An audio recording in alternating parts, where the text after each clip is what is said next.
रिंकू पर family situation के चलते उनके पिताजी स्वस्थ नहीं है, इसी वजह से वो बाहर गए थे। 1-2 दिन की छुट्टी भी लेके आए हैं, लेकिन हो सकता है कुछ भी इस वक्त चर्चा का मुद्दा हो सकता है। मैं आपको बता दूं एक बार, लेकिन क्लैरिटी वर्ल्ड कप में सचिन तेंदुलकर के फादर पास हुए, वो वापस आए थे इंग्लैंड से, फिर वापस गए थे और फिर रन बनाया उन्होंने। नहीं, क्लैरिटी तो कम है इस बात पर, मैं आपसे सहमत हूं अतुल। एक बार मैं विमल से जानना चाहती हूँ। विमल, ये जो तमाम चर्चा चल रही है, दिलचस्प बात यह है कि पिछले जो भी 2-3 प्रेस कॉन्फ्रेंस हुई हैं उनमें से प्लेयर्स में से कोई नहीं आया प्रेस कॉन्फ्रेंस में। आपने बैटिंग कोच को देखा, सपोर्ट स्टाफ को देखा, कहीं ना कहीं टीम मैनेजमेंट शायद अपने प्लेयर्स को भी इस जो आसपास की आवाज है, सोशल मीडिया पे चर्चा है, हमारे स्टूडियोज में जो चर्चा है, उससे बचाकर रखने की कोशिश कर रहे हैं, क्योंकि ऑलरेडी टीम पर काफी प्रेशर था। इसके संकेत तो साफ मिल ही रहे हैं।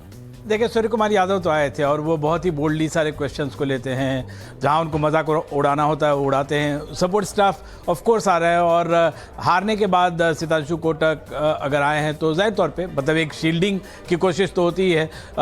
इनके बारे में, रिंकू के बारे में मुझे इसलिए लग रहा है कि उनको आज शायद बाहर बैठना पड़े, क्योंकि प्रैक्टिस में वो दिखे नहीं। मतलब वो उनको आना पड़ा था, उनके पिताजी को कैंसर है यहाँ पे, और उसके बाद जब वो वापस लौटे हैं टीम में ज्वाइन करने की, मैंने उनकी तस्वीरें देखी हैं, होटल में वो फ्रीली घूम रहे थे। लेकिन मुझे लगता नहीं कि बगैर प्रैक्टिस के, क्योंकि अब ये मैच बहुत बड़ा हो गया है, तो मैच से पहले की जो मैच प्रैक्टिस होती है, ऑफ कोर्स कल जैसे ऑप्शनल प्रैक्टिस थी उसमें तिलक वर्मा काफ़ी देर तक प्रैक्टिस करते रहे। तो मतलब इन सब पजल्स को जोड़ेंगे आप, इन सब तस्वीरों के हिस्से को जोड़ेंगे तो आपको लगता है कि रिंकू बाहर बैठेंगे और तिलक वर्मा आएंगे, ऐसा लगता है। मतलब टीम क्या कॉल लेती है वो एक अलग बात होगी, लेकिन जो कॉम्बिनेशन है, लेफ्ट राइट कॉम्बिनेशन से आप स्टार्ट करते हैं, तीसरे नंबर पे ईशान, चौथे पे सूर्या, ये एक बैटिंग कॉम्बिनेशन आपको नजर आता है। बिल्कुल, लेकिन देखिए मुकाबला जहां पर हो रहा है वो ग्राउंड बड़ा दिलचस्प है। वहां पर थाला किनारे लगते हैं अक्सर, तो इस मुकाबले में देखिए क्या होता है वहां पर। हालांकि जिम्बाब्वे कैप्टन को शायद उम्मीद है कि येलो जर्सी से थोड़ा सपोर्ट वहां पर मिल जाएगा। रीगा हमारी सहयोगी, उन्होंने वहां पर फैंस से बात की। आप देखिए जरा फैंस किस एक्साइटमेंट के साथ इस मैच का इंतजार कर रहे हैं। आतिफ जी, हमें बताइए कितने किलोमीटर अब चल चुके हैं? नहीं, अब किलोमीटर तो ना काउंट नहीं करें, बट लेकिन हाँ लंबा सफर था। दिल्ली से अहमदाबाद का कोटा होते हुए फिर अहमदाबाद से चेन्नई का, हमने पूरा महाराष्ट्र, पूरा कर्नाटका क्रॉस किया। भी गए हुए थे। मैं कोलंबो गाड़ी लेके नहीं गया था, लेकिन अगर इंडिया पाकिस्तान मैच होता तो मैंने वो प्रोसेस ऑन कर दिया था कि यहाँ से चेन्नई से मैं गाड़ी को फेरी के थ्रू कोलंबो ले जाता, बट वो पाकिस्तान ने मौका नहीं दिया। और मैं चाहता था इंडिया पाकिस्तान मैच हो, जैसे हमने पाकिस्तान को एशिया कप में 3 बार हराया था। I was there, last Colombo में भी हमने हराया था। तो मैं चाहता था कि पाकिस्तान की जो जर्नी है वो इंडिया स्टॉप करे। आप बारबाडोस में भी थे जब टीम इंडिया ने वर्ल्ड कप लिया। टेल अस, तब से लेके आज का सफर क्या? सिर्फ T20 में ही आप इंडिया को फॉलो करना चाहते हैं? नहीं, मैं सारे मैचेस फॉलो करता हूँ। Just in a flow for the team, for the India, for my beard, I am spending the money. जो भी मैं कमाता हूँ वो सब यहाँ खर्च कर देता हूँ। और आपके ये जो ड्रेस है आज के मैच के लिए, थोड़ा इस ड्रेस के बारे में बताइए। नहीं, ड्रेस आपको पता है कि जैसे हम चेन्नई में हैं तो मैं जहाँ जाता हूँ वहाँ के वेस्ट रूम्स में चला जाता हूँ। गुजरात में जाता हूँ, मैंने गुजराती ड्रेस लेके रखी हुई थी। अब मैं चेन्नई में हूँ तो मैंने चेन्नई में ड्रेस ले लिया है और मैं लुंगी और इस शर्ट में चल रहा हूँ।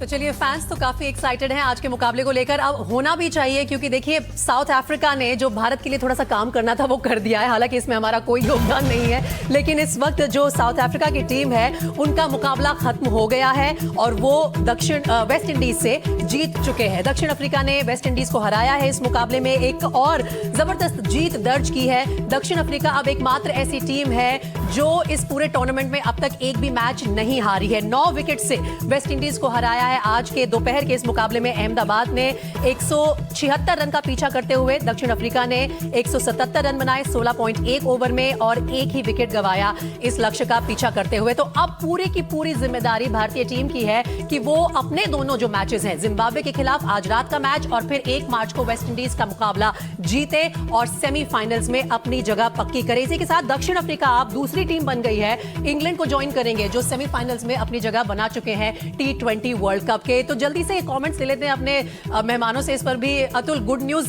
अहमदाबाद से तो आ गई है, अब चेन्नई से भी आ कहा कि हमारा योगदान नहीं है। अगर पाकिस्तान के फैंस बोल रहे हैं कि ये तो होना ही था, बीसीसीआई ने करवा देना, जैसा चाहिए वैसा होता है। ये कॉन्स्पिरेसी थ्योरी है, देखिए।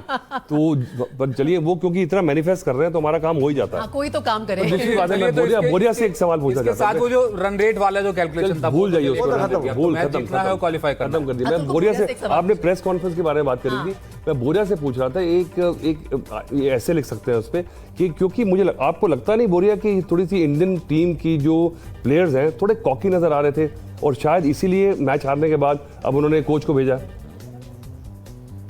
ये सवाल बहुत इंटरेस्टिंग है बिकॉज अगर आप सूर्या का प्रेस कॉन्फ्रेंस देखोगे एशिया कप के समय भी you can interpret it in two ways. Surya wants to be Rohit और follow in that same mode.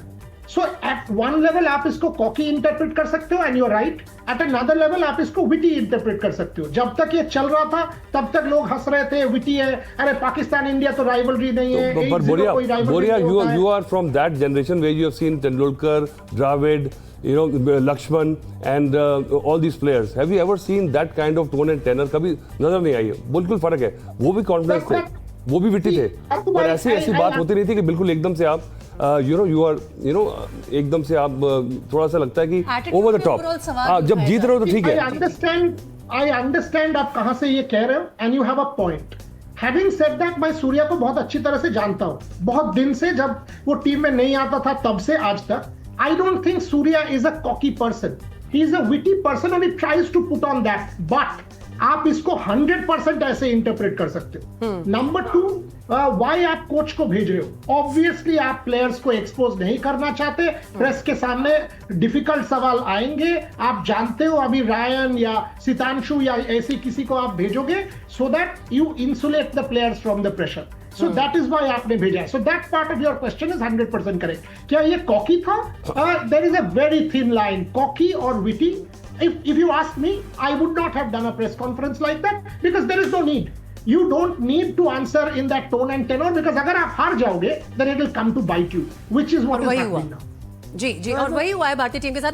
Nikhil, overall attitude पे थोड़े सवाल उठाए जा रहे थे. देखिए, ये आपको मानना होगा कि ये टीम डिफेंडिंग चैंपियंस है. ये टीम उस दावेदारी के साथ इस टूर्नामेंट में उतरी थी कि भाई हम अनबीटेबल हैं, हमें इस फॉर्मेट में कोई हरा नहीं सकता. लेकिन एक ऐसी स्थिति आ गई जब आपके सेमीफाइनल्स तक जाने के लिए सवाल उठने लग गए. आप जा भी पाएंगे या नहीं? देखिए, खेल है. आई मीन डे 1 से विश्व कप स्टार्ट होने से पहले जो टीम आपको कागज़ पे नज़र आ रही थी, आज भी मैं कहता हूँ सबसे मजबूत टीम नज़र आ रही है. लेकिन वर्ल्ड कप स्टार्ट होने के बाद दाद देनी होगी, क्रेडिट वेयर इज ड्यू. जिस तरीके से दक्षिण अफ्रीका भी खेल रहे उस दिन we got simply outplayed. इसमें कोई दो राय नहीं. 2 टीमें खेलती है उस दिन वो बेहतर खेल के चलेगी.